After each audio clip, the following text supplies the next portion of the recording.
This program has no affiliation with the Department of War. Good evening, everyone. Stay with us tonight as we navigate the maze of bloated bureaucracy. This is the Martin Memo.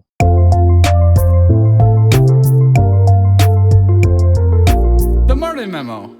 All right, I want to thank everyone for joining in today, especially to all the ones on YouTube. We have an updated camera, so we look much better.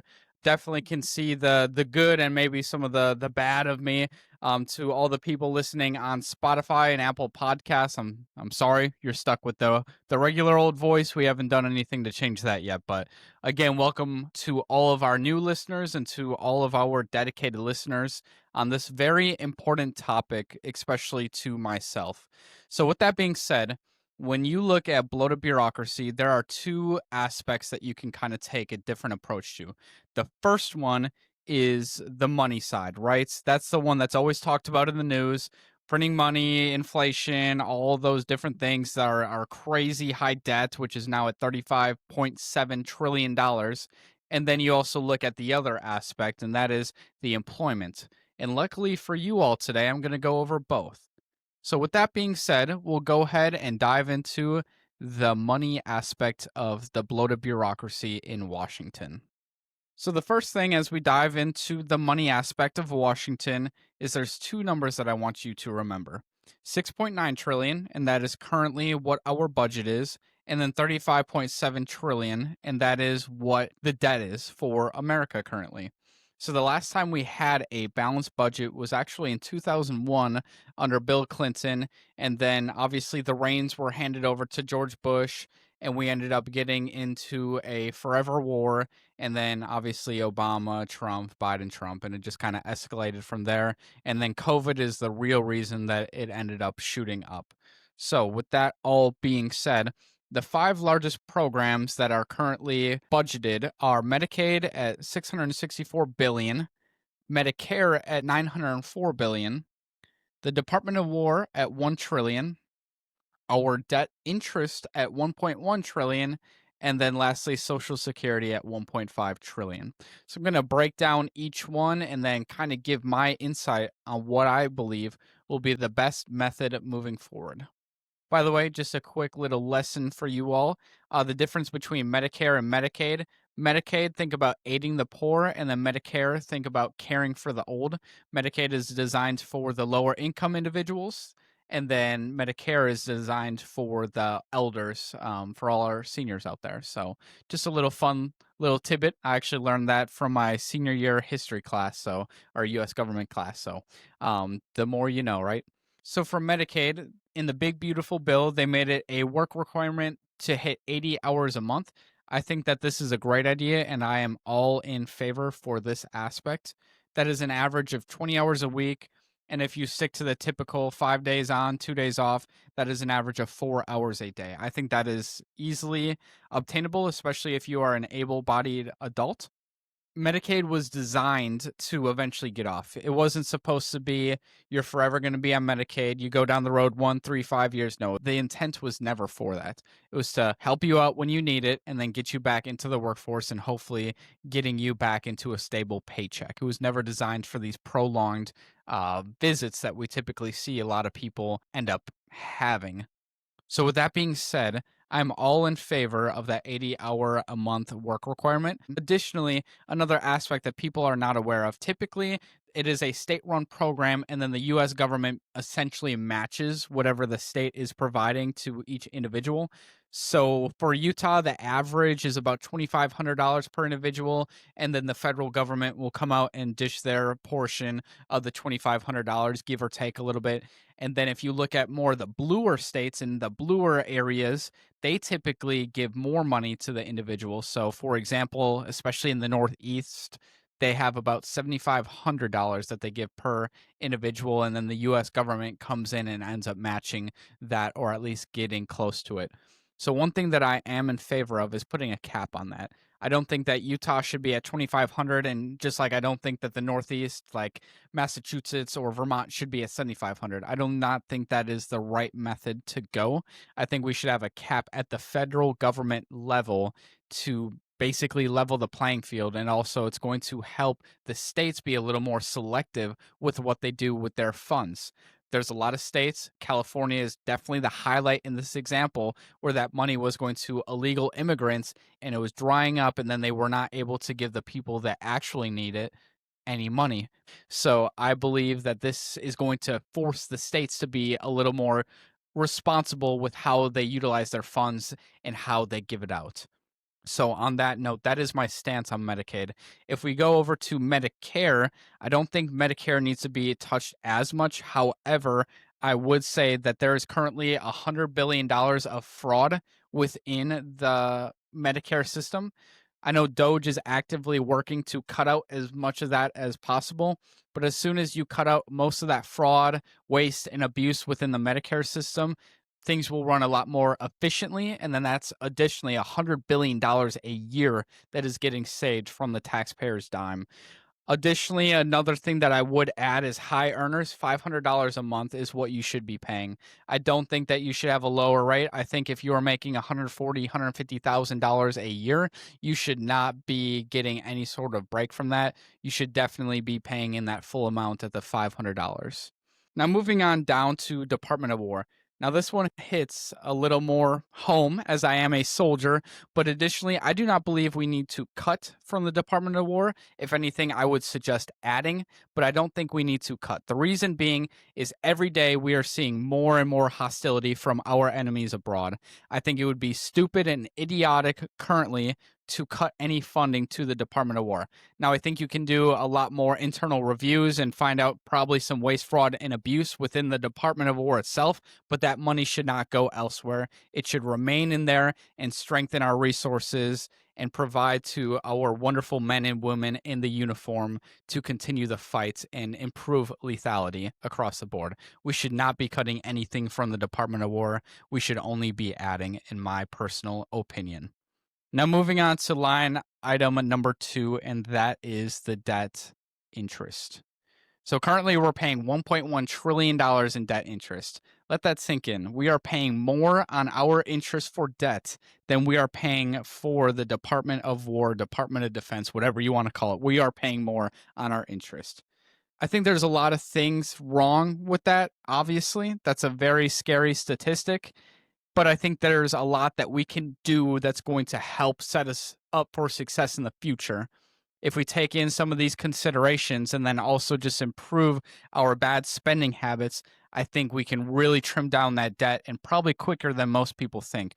One thing I do want to talk about on this point is the tax loopholes. Now, there are some that are beneficial, like the child tax credit. That, of course, makes sense. But there are others that I do not agree with. I don't think that a lot of these wealthy business owners and business leaders should completely avoid taxes. That also being said, I don't think a 37% tax on them is the right answer. I would think we should lower their rates and then also do the same across the board. I think 15 to 20% would probably be a more appropriate rate on the wealthy. And I think if we do that effectively, that's actually going to end up bringing more money in, despite it being a lesser number, because most of these wealthy individuals just avoid taxes altogether, or pay the very bare minimum, which is not the right answer. Moving on to the big kahuna, that's Social Security. Social Security is $1.5 trillion in our annual budget. That's almost a quarter of all of our budget just gone to that one department of Social Security. So these are where my more radical ideas shine through. So, to give you a little backstory on Social Security was created in 1935, all right? 1935. The average age of life then was 60 years old. Guess when you can draw Social Security? For those of you who don't know, it's 62. So you are more likely to die at this time period than to get Social Security. I believe we need to raise the age on Social Security. Now, I'm not saying we need to put it to 78 because the average age of life now in America is 76. I think that would be dumb, but I think we could raise it by maybe 5 years. So maybe you can start collecting Social Security at 67, and then you're able to get your max benefits at 75. I think that's a lot more reasonable. But on top of that, listen to this. 4 to 6 million people are getting Social Security that are making over $140,000 a year. 4 to 6 million Americans. Now, I get the whole concept of they paid their fair share in, right? That is a reasonable argument. However, I do not think they need to get the max benefits. I think they could easily go down to whatever the lowest number is and just stay there. There is no reason that someone making $140,000 should get the full benefits of Social Security. I think that other people who have not made as much money should probably get that over the people that are very well off in that regard. So I think if we implement those changes, that it would strengthen Social Security altogether, and it would definitely help cut down the cost of Social Security tremendously. Another thing on the Social Security topic is people say, well, just leave it alone, right? That they've worked hard their entire life, like they're inclined to it. Again, this is a fair point, but I will point out this. Upon doing my research, the average age in 1930 that you started working was 14. Now it's 22. And I know times are different. We have a higher education system that we take more pride in, and more Americans go to that.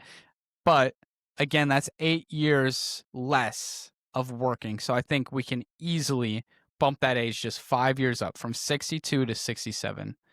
And I think that would do a lot of good within the entire system. I think if you're in the 6-year-old demographic, even maybe 59, I think you should be grandfathered in because you're already expecting that money. But I think if you're below that, then you're not necessarily grandfathered in, and you would have to start drawing at 67 instead of that 62 time frame.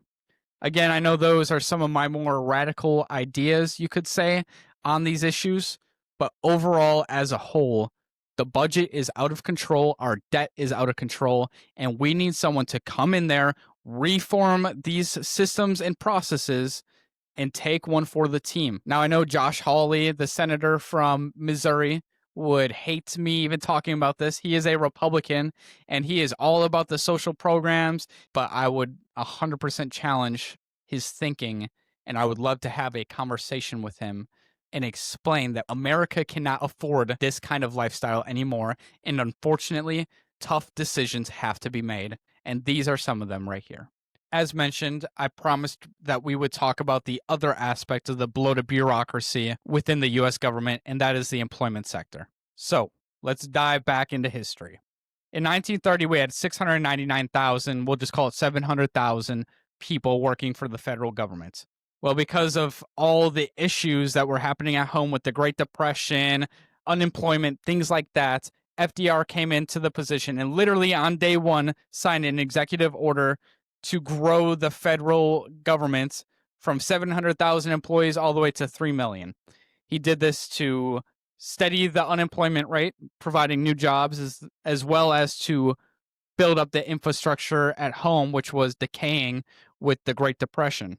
So when he did this, they were anticipating the federal employees to slowly dwindle, but it has remained constant for almost 100 years now. So we have to ask ourselves, what can we do better? And the simple word is cut.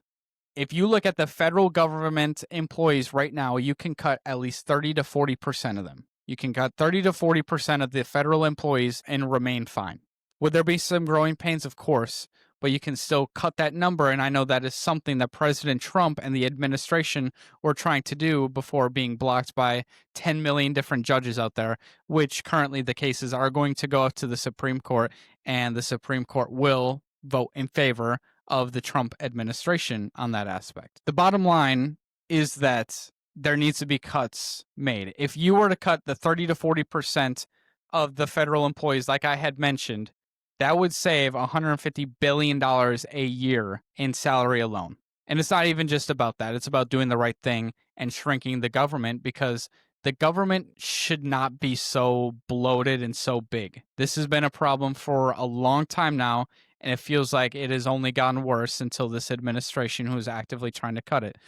Fun fact for you, 4 out of the 5 presidents were Democrat that added the most jobs to the federal government. Here's another one that's actually really interesting as well. As percentage of GDP, the federal spending went from 17% in 1960 to 25% in 2024. That is more spending than local and state government combined. The federal government is spending more than state and local government combined. Let that sink in. All your state, all your cities, all that, pool all that money together, and it still does not compare to what the federal government spends on a yearly basis. That is historically wrong and needs to be addressed as we move forward. I bring these things up because I care about this country and I want to see this country succeed no matter what. If America is winning, we are winning. That's another reason I do not understand this hate of like the president or the local congresspeople on both sides. Because let me tell you, if the president is a Democrat, no matter if I disagree with them or not, I should be rooting for them, because if they are doing well, if they are successful, chances are the entire country is doing successful. The bottom line is the U.S. government is bloated and we need to trim the fat.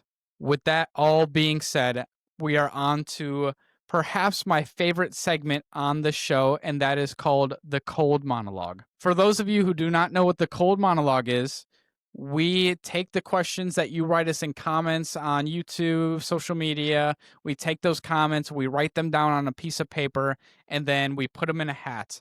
On the show, once a week, I take one of the questions and I answer it on the spot. I don't have any prior knowledge of these questions. It is on the spot. You are getting 100% an authentic reaction. So with that being said, I'm going to go ahead and get into the hat right now. So let's see what we have in store today. You said Trump is a favorite political figure of yours, but do you think he does a good job at representing conservative/Republicans when it comes to policies, beliefs, and the general will of the right? First of all, this is an excellent question, and I'm glad that someone asked this. I believe that he does a good job at representing conservative and Republicans when it comes to policies. Now, if we look at beliefs, I think you can make the argument for both sides. I believe for the most part, he is a modern day conservative, fueled on some old Democratic values as well before the Democratic Party went a little delulu.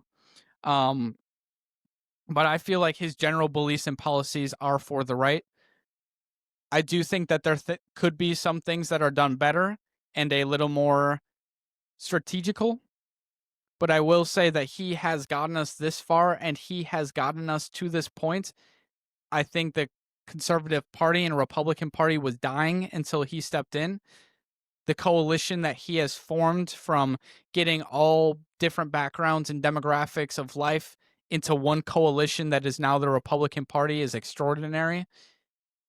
I do not think that if it was for him that we would have the Republican Party as it is now. I think he reshaped it. I think he reinvented it. I think a lot of people like the late, great Charlie Kirk helped with his mission and pushing it out and getting younger kids educated. But I believe sincerely that his policies have affected America in the proper way and have represented it and have represented the conservative movement in the proper tone. I know that was a little all over the place and everything like that, but I do believe that his policies and his beliefs do match the typical conservative, especially today. I feel like the movement has changed a lot and a lot for the better. So yes, I do believe that his policies and beliefs have represented the Conservative Party well. Well, folks, that's all we have in store for you today. We will see you back here on Tuesday as we have a lively debate.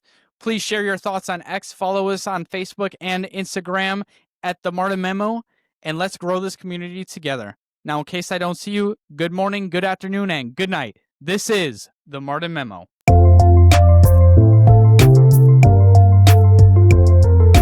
The Martin Memo.